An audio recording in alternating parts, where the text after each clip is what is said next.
Hello and welcome. Today, we're diving into the fascinating world of our chemical senses, smell and taste.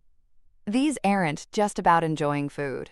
They're incredibly sophisticated systems vital for survival, helping us identify nutrients, avoid dangers, and even trigger powerful memories.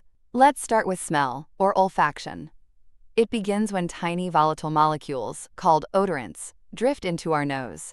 Inside the nasal cavity, they dissolve in mucus and meet specialized neurons called olfactory receptor neurons. These neurons have tiny hairs covered in olfactory receptors. Humans have millions of these neurons, but only a few hundred types of receptors. So how can we distinguish thousands, maybe even millions, of smells? The secret is combinatorial coding. Most receptors can recognize several odorants, and one odorant can activate multiple receptor types. The brain doesn't just get a simple signal for rose, it deciphers a unique pattern of activation across many neurons.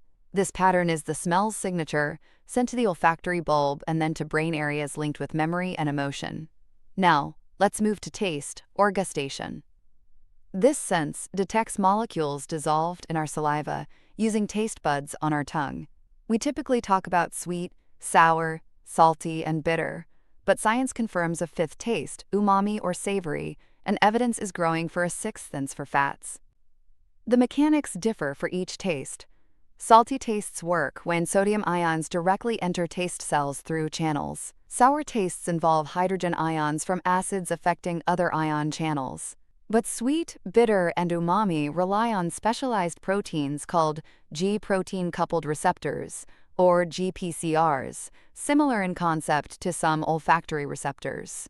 When a sweet molecule, for instance, binds to its receptor, it triggers a cascade inside the cell, eventually sending a signal to the brain.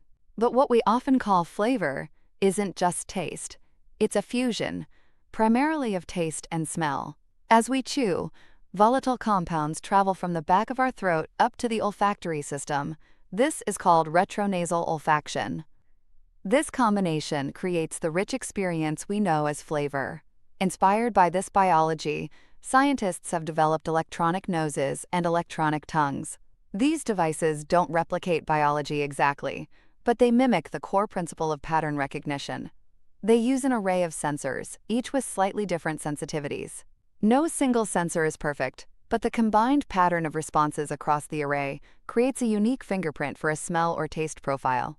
Clever algorithms, often involving machine learning, analyze these patterns to identify or classify the substance. E-noses typically use sensors like metal oxides or conducting polymers to detect airborne compounds, while e-tongues use sensors like ion-selective electrodes to analyze liquids.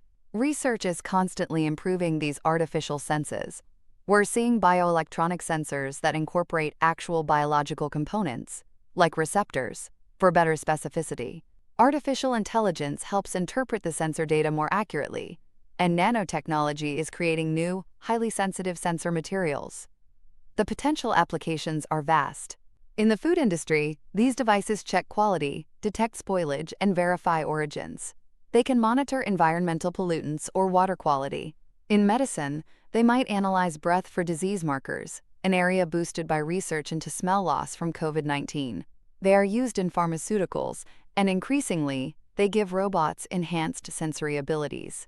We might even develop devices to detect things beyond our natural human limits. Understanding how we smell and taste opens doors not only to appreciating our own biology, but also to developing powerful technologies that can safeguard our health, improve our food, and protect our environment. That's all for today. Thanks for tuning in.